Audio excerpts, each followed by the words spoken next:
I'm Patty Sadowski, and I'm very honored to be the Executive Director of Nursingale for the Medically Fragile. Normally you'll find me in our office across from Washington Square, but today I'm doing what I really love to do. I'm out visiting a client in their home. This is Princess Maya, this is William's guard cat, and we're here today visiting William and Teresa out in beautiful Yamhill country. Nursingale cares for children from birth through young adults. So right now we have a 14-month-old on service and a 33-year-old coming on service in September. And William falls right in the middle kind of with this group. He is 21 years old. You're going to learn a lot more about the needs of the medically fragile today through this video, and hopefully you'll learn that not everybody who's medically fragile lives in a city next to a hospital close to their doctor. Some families choose to live in the country where quality of life is different but also presents some challenges. We had a lovely ride out here today in the countryside past nurseries and vineyards, and it's just a joy to see how nursing care can make a difference in a medically fragile person's life no matter where they live. I hope you'll enjoy getting to learn more about Teresa and her wonderful son William.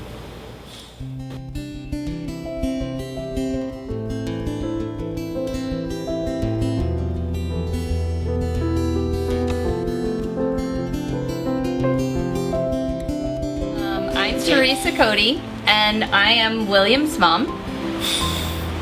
He's 21 years old now, and before William was ever born, I knew that something wasn't right. I had two healthy, normal girls, and I'd been pregnant before, and he was not moving and doing the things that the girls did. The doctors ran all kinds of tests and kept patting me on the shoulder and saying, "You're just pregnant and it's normal worrying and everything is fine." And then when he was born, it was evident to everybody that everything wasn't fine, and he was whisked away in a torpedo tube to Emmanuel Hospital. After he was born, took about a month to get a diagnosis, to find out what he actually had. And then it took a while longer to get him stabilized enough to be able to bring him home. They believed at that time that he had possibly 6 months to live, and at the outside 2 years, and it was more or less hospice. And they said take him home and quality of life. William has centronuclear myopathy. It's a form of myotubular myopathy. It's profound muscle weakness over his entire body, inability to, he can't swallow, he can't breathe on his own. He could breathe little shallow breaths, but he couldn't take a big enough breath to fill all of his lungs. I looked at the twinkle in his eyes and knew that there was somebody there, and that's what I went with.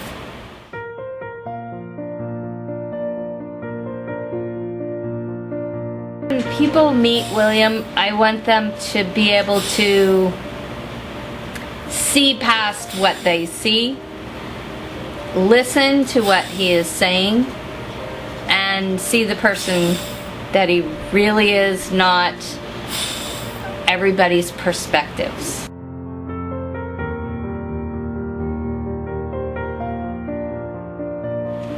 I don't think we have enough time.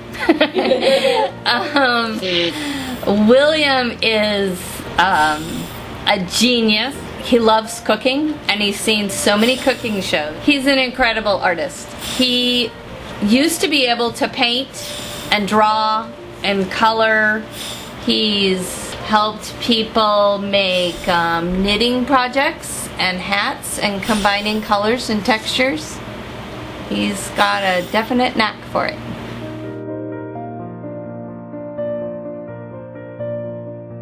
I have a lot of concerns now that William is 21, going into the adult world. When he turned 18, there was a lot of transition, but all of a sudden when he turns 21, it's like he's supposed to have some recovery or something. They want everybody to have a job that fits into one of their boxes. And coming up in the next couple of years, there's a lot of mandates that are going to happen that are attached to funding, and they're going to try to say that William has to have a job and do so many hours a month to be able to get services. There are not as many supports and services after age 18 that there were, that, you know, that we built up for infants and kids.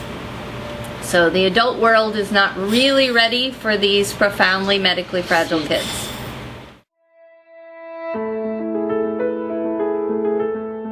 To be able to have time with my husband and be able to trust the nurses that are taking care of William so that we can have actual time away wasn't always something that happened. And it has happened for the last several years. Nursingale has understood it better, and that we need a higher quality of nurse that's able to be flexible enough to work the shifts that we need and to come to the area that we choose to live. We need that flexibility to continue, and I think that it is with Nursingale, because they ask and they actually listen.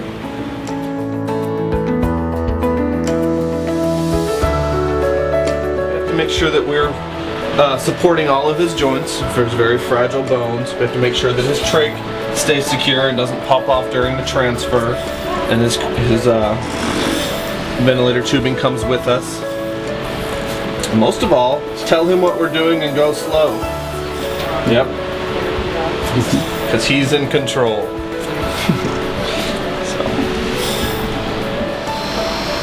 There are, there's multiple alarms actually on the ventilator. It has several settings that have alarms, as well as his pulse oximeter, so if his oxygen falls too low. And William is the best alarm of all. William, what is your alarm? What happens when there's a problem?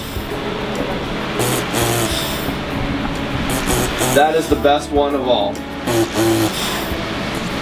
So when the cuff is up at night and he has no voice, this is how he lets me know there's a problem.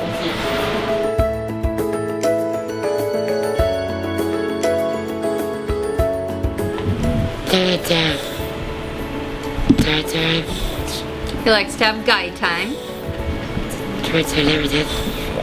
which he didn't get to have before.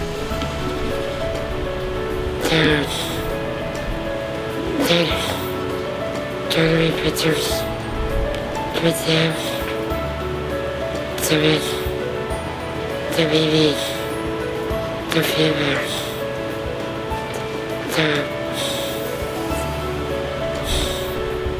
the worries to the future.